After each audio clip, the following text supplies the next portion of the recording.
Perfection. It is the thing all boxers seek to both achieve and embody, despite knowing in the end it is unobtainable. The nature of their sport leaves no chance of it, of course.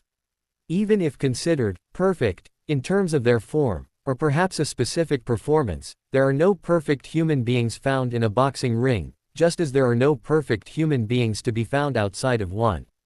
At best, we might call an unbeaten fighter perfect, though only with the word softened inside inverted commas. We might say that the fighter retired with a perfect record, for example, all the while failing to acknowledge in this statement anything beyond the facts and figures. Failing to acknowledge, say, the number of times the boxer made a mistake and was hit and hurt, or simply the number of times he or she managed to grab victory from the jaws of defeat. A boxing ring is a place of work too treacherous for perfection to exist.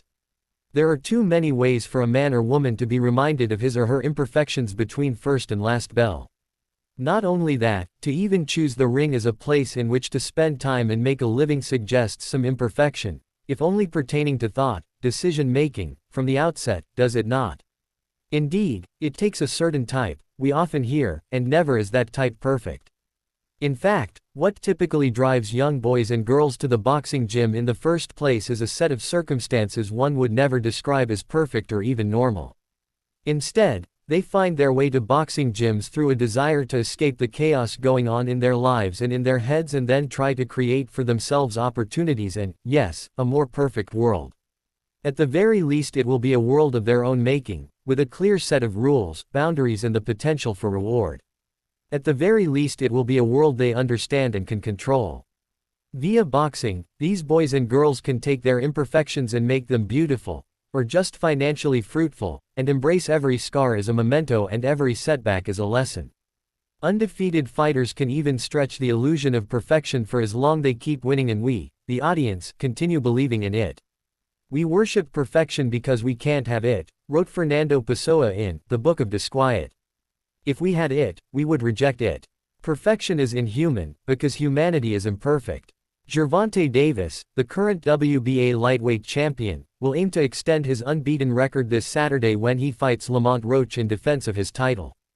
Davis, like so many, is a man perfect only on paper and only if that paper relates to his success in a boxing ring.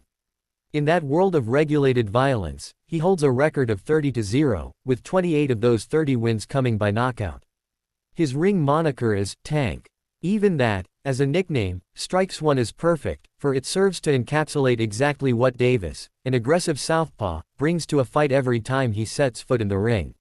For the most part, too, he has been dominant. Not perfect, no, but certainly as dominant as one can hope to be in amassing 30 straight wins.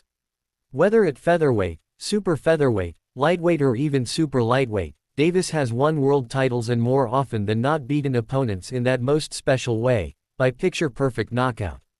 A lot of Davis's finishes tend to be violent and are therefore analogous to his upbringing.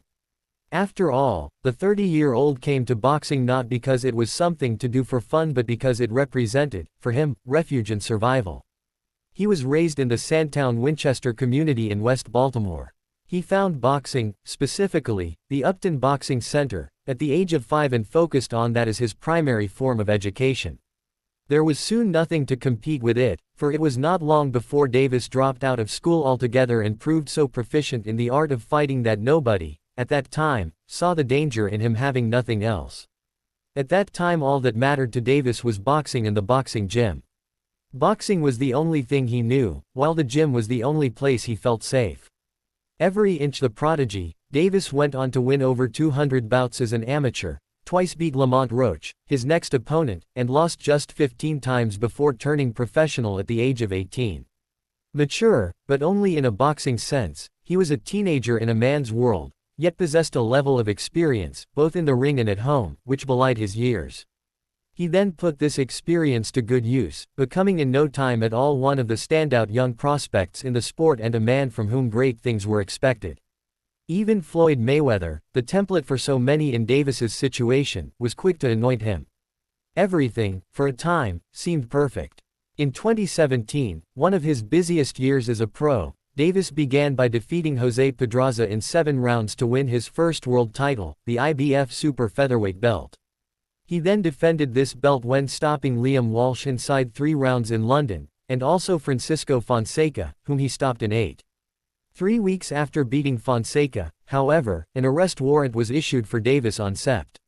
19, 2017. He was accused of first-degree aggravated assault for an incident that, according to Maryland court records, had taken place on August 1, 2017. A $100,000 bond was subsequently posted for Davis's release, with him due to appear in court on October 19, by which point the charge was changed to misdemeanor second-degree assault.